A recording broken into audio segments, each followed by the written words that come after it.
Dans cette séquence, nous allons voir ensemble comment créer des boutons interactifs à l'intérieur d'InDesign. Tout d'abord, ce qu'il faut savoir, c'est que lorsque vous créez des boutons dans InDesign, ces boutons peuvent être soit du vecteur, comme ceci à l'intérieur d'InDesign, créé directement depuis InDesign. Ça pourrait être également du texte éditable, c'est-à-dire de la typo où on change la couleur, mais également des imports Illustrator ou bien encore Photoshop. Commençons tout de suite par créer des boutons avec ces différents éléments directement créés dans InDesign. Ce qu'il faut faire la première fois, c'est de sélectionner ici par exemple nos deux éléments, de les grouper via le menu Objet associé. Une fois que nous avons fait ceci, passons par le menu Fenêtre, Objet interactif, allons chercher notre palette de boutons. Pour déclarer un bouton dans InDesign CS4, vous n'aurez qu'à cocher sur un des aspects de l'état. Ceci fait, vous venez de convertir cet objet en bouton. Continuons. Première chose à faire lorsque vous créez un bouton étant de déterminer son apparence, donc ses différents états. En général, sur le web ou pour les éléments interactifs, nous avons trois étapes de boutons. L'état normal, c'est-à-dire lorsqu'on ne passe pas la souris dessus ou qu'on ne clique pas sur le bouton. Survol lorsque l'on passe la souris sur l'élément. Et lorsque l'on clique.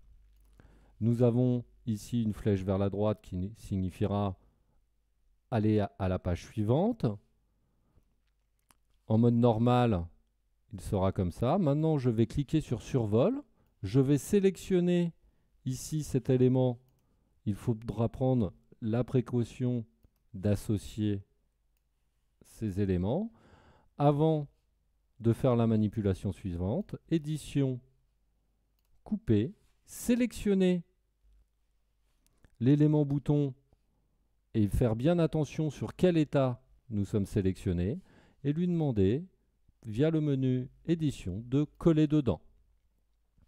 Nous avons bien ici déjà deux états différents sur notre bouton. Nous allons appliquer la même option sur le dernier état, comme ceci.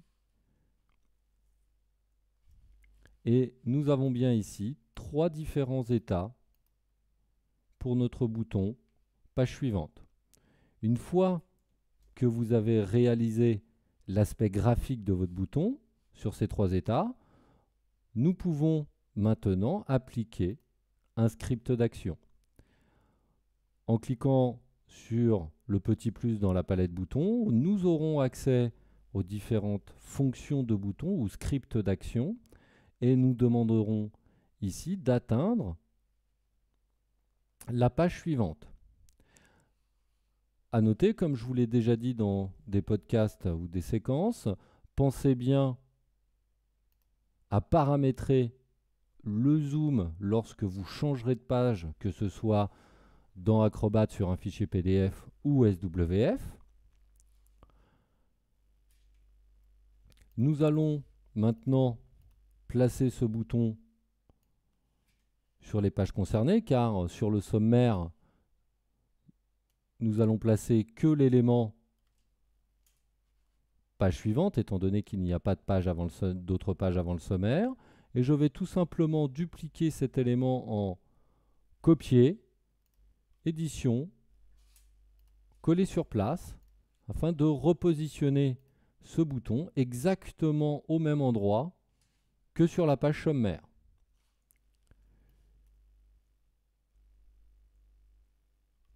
Continuons. Je vais passer sur toutes les pages et coller mes boutons sur place. Nous n'en positionnerons pas sur la dernière page étant donné qu'il n'y a plus de page après. Et nous allons faire cette manipulation pour page précédente. Donc nous reprenons le même principe de construction. Nous avons le premier élément ici que nous allons déclarer tout de suite en tant que bouton. Et nous n'avons plus qu'à gérer les différents états.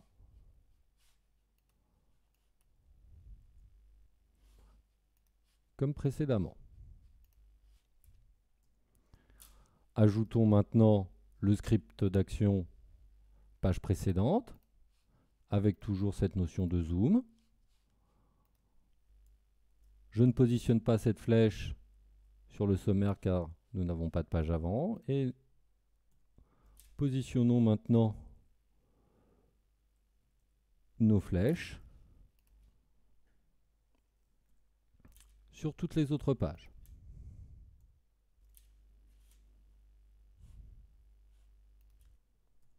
D'ailleurs, j'en avais oublié une ici,